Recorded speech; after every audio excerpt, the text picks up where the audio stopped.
આજે શરૂઆતની સફર તમે કીધી અને જે આખું સ્ટાર્ટઅપ કીધું, ઘણી બધી ઓફર આવતી હતી સેલેરીની, અને છતાં એને ઠુકરાવી અને જ્યારે પોતાનું સ્ટાર્ટઅપ કર્યું, ક્યારે એવો સમય આવ્યો છે કે એમ લાગે કે આ બધું મારા માટે નથી, અને આવી પરિસ્થિતિમાંથી બહાર આવી અને પાછા એમાં કન્ટિન્યુ થયા હોય? Agri, yes. તો બેઝિક આમાં ઘણા બધા મતલબ એક્સિડન્ટ્સ છે.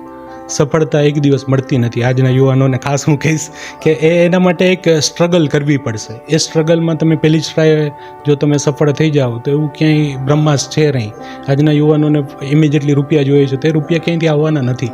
એના માટે તમારે એક મતલબ ફર્સ્ટ હું વાત કરું તો હું જ્યારે જોબ સાથે સાથે મને એક પહેલાં વિચાર આવ્યો, અને અમે બે મિત્રોએ મળીને એક પેપ્સી કંપનીમાં એક ટ્રક મૂક્યો, અને એ ટ્રકમાં અમે સારું એવા રૂપિયા કમાતા હતા. પણ 2-3 મહિનામાં એ ટ્રક ડ્રાઈવર અમને રાતના કોલ કરે કે હો ટાયર ખરાબ થઈ ગયું છે, એન્જિનમાં પ્રોબ્લેમ આવી ગયો. ધીમે ધીમે એ બિઝનેસમાં અમે નુકસાન કરતા હતા. એટલે સમજાણું કે ભાઈ આ ખોટનો ધંધો કરીએ છીએ. એને અમે બિઝનેસને સ્ટોપ કર્યો. નેક્સ્ટ મવડી ચોકડી ઉપર અમે એક સિઝન રેસ્ટોરન્ટ્સ બનાવ્યું. જબરજસ્ત રેસ્ટોરન્ટને બહુ સારી રીતના બનાવ્યું, પણ બિઝનેસનો કંઈ અનુભવ તો હતો નહીં. મિત્રો સાથે એક મિત્રની સાથે શરૂઆત કરીને કર્યું, એમાં પણ અમે ખોટ ખાધી.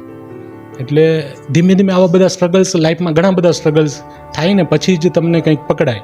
પહેલાં જ મતલબ ઝટકે જો તમને કોઈ મળી જતું હોય એવું કાંઈ જીવનમાં બનતું નથી.